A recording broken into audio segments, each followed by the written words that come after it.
violence in the entertainment, the level that we've attained to today, is causing increased aggressive behavior among some children.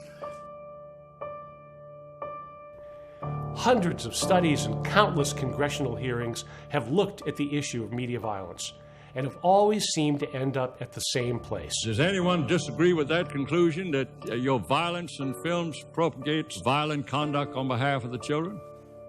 But for all the endless debate, a basic question remains. Is the issue really about whether we imitate what we see? And if that's the case, why do the vast majority of us watch TV and never commit a violent act?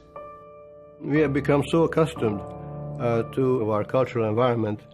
It's like fishing that doesn't know that it's swimming in water because it has never experienced anything else.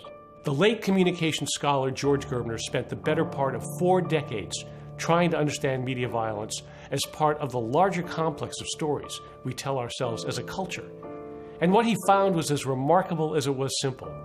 Not that consuming media violence is likely to make us violent, but that it's likely to make us more scared of violence being done to us. The conception that if there is so much violence in the world, I'm at risk. Not that I'm going to go down the street to be a mugger, but on the contrary, I'm afraid to go down the street at night. You always have to look over your shoulder. A lot of times you might feel uneasy if somebody's walking by you. You feel like you're always on guard. Even as Justice Department figures show that violent crime has dropped to a remarkable 30-year low, polls have consistently shown that most Americans believe just the opposite to be true.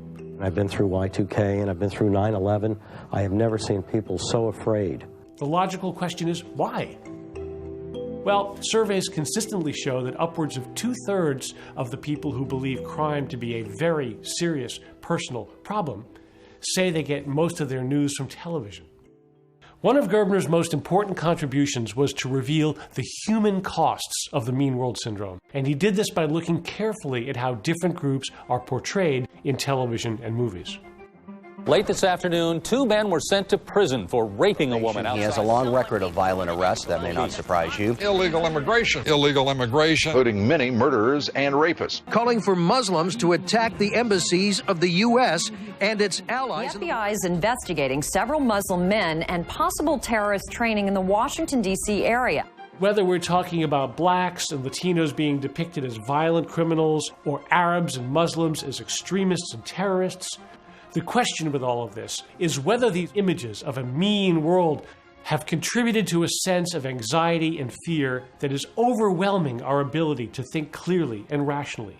Born in America, bred here in America, Muslim, extremist, terrorist. He doesn't have a right to be in this country. What? But that has nothing to do with the fact that he was drunk. He should have been deported. He should have been deported, and this mayor and the police chief didn't deport him. Where the f*** you from, dude? Ignore him. I'm from Jalisco, Mexico. That's what I'm from. Go back to Mexico, you cowards. What cultivation analysis has done is to show how these kinds of anxieties and insecurities are caught up explicitly with media culture, uncovering a direct correlation between the amount of television one watches and the level of fear one has of being victimized. They integrate and absorb a sense of danger, of mistrust, of meanness in the world, is what we call the Mean World Syndrome. I have to do what I can to protect myself and my children.